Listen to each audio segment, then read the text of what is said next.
je suis très heureuse de vous retrouver pour cette nouvelle vidéo. Après presque 2 semaines d'absence, où j'ai été pas mal prise et j'en suis ravie par énormément de MN tests et de rendez-vous avec vous suite à ma précédente vidéo. Vous avez été beaucoup à me dire que mes propos avaient résonné en vous et j'en suis vraiment extrêmement comblée.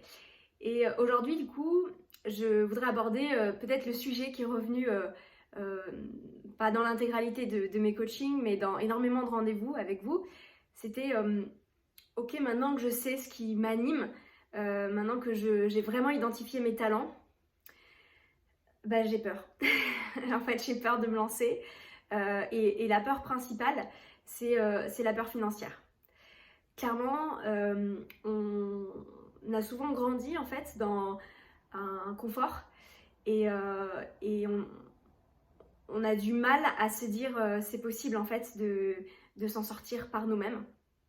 Et du coup, je voudrais à nouveau vous partager un petit bout de mon histoire parce que moi, cette peur-là aussi, je l'ai eue.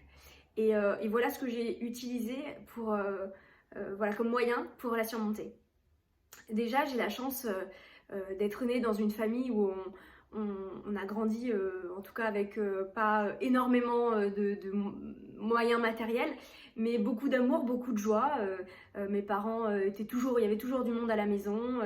Mon père, voilà, sait mettre l'ambiance quand il se met à jouer au piano. et ma mère a toujours sublimé chacun des plats qui passent entre ses mains. Donc j'ai vraiment eu la sensation de manquer de rien dans mon enfance. Et pourtant, ma mère à l'époque voilà, travaillait avec mon père, mais on va dire que dans les années un peu plus tard, ma mère était caissière et mon père était employé dans une usine de production. Donc je pense pas qu'ils avaient les salaires de cadre, même si c'est un sujet qu'on a toujours abordé avec pas mal de pudeur, mais en tout cas de ce que je comprends, je pense que tous les deux étaient à peut-être aux environs de 2000 €, voire beaucoup moins par mois. Et malgré tout, comme je vous dis, j'ai vraiment eu la sensation de manquer de rien. Je pense que c'est partagé pour mon grand frère et ma petite sœur.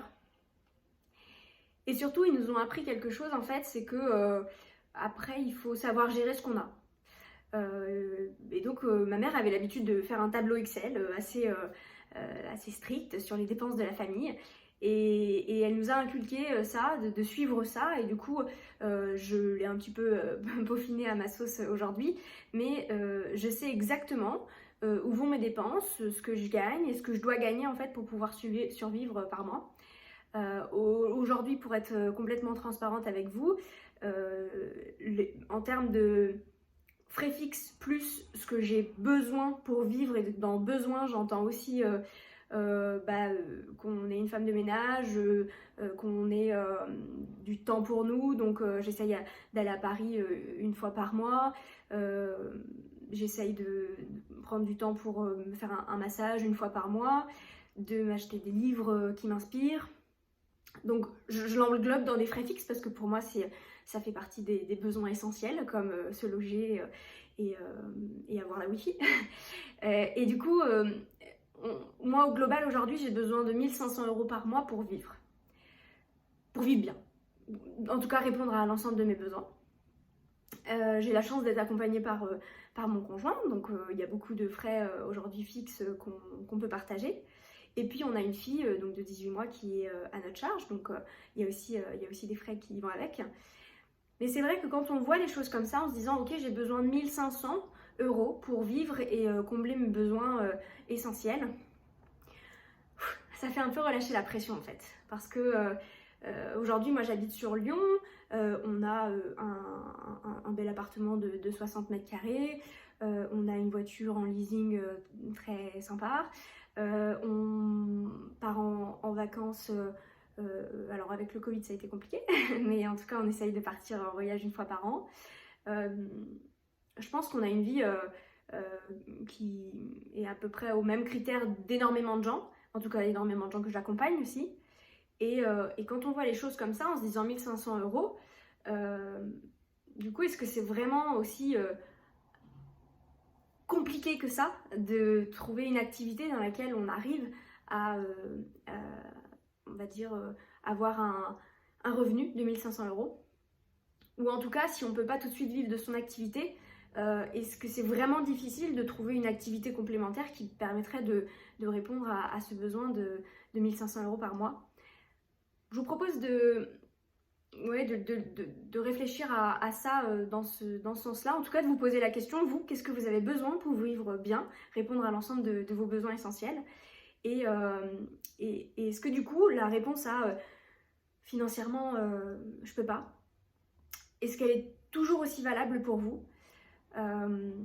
Et ça, je le comprends, hein, bien sûr. Moi, voilà, pour être complètement honnête, moi, ce saut dans le vide, je ne l'ai pas fait quand j'étais seule. Je pense que ça me soulage et ça me soutient énormément d'avoir mon conjoint à mes côtés. Donc, bien sûr que si la réponse est non, vous avez évidemment raison. Mais si la réponse est oui, je crois que j'ai envie de le faire et de surmonter cette peur, et bien clairement, voilà, je vous encourage dans ce sens-là. Et si vous avez besoin d'un accompagnement pour éventuellement d'autres peurs, comme les peurs qui viennent après, c'est-à-dire est-ce que j'ai confiance en moi, j'ai jamais réalisé quelque chose par moi-même, j'ai peur du jugement des autres, voilà, toutes ces peurs-là, c'est aussi l'objet du coaching, de pouvoir les démonter. Donc si vous avez besoin d'aide de ce point de vue, et ben, je serais ravie de vous accompagner. En tout cas, pour ce qui concerne la peur de l'argent, je vous souhaite énormément d'abondance et je me le souhaite à moi aussi. Merci beaucoup.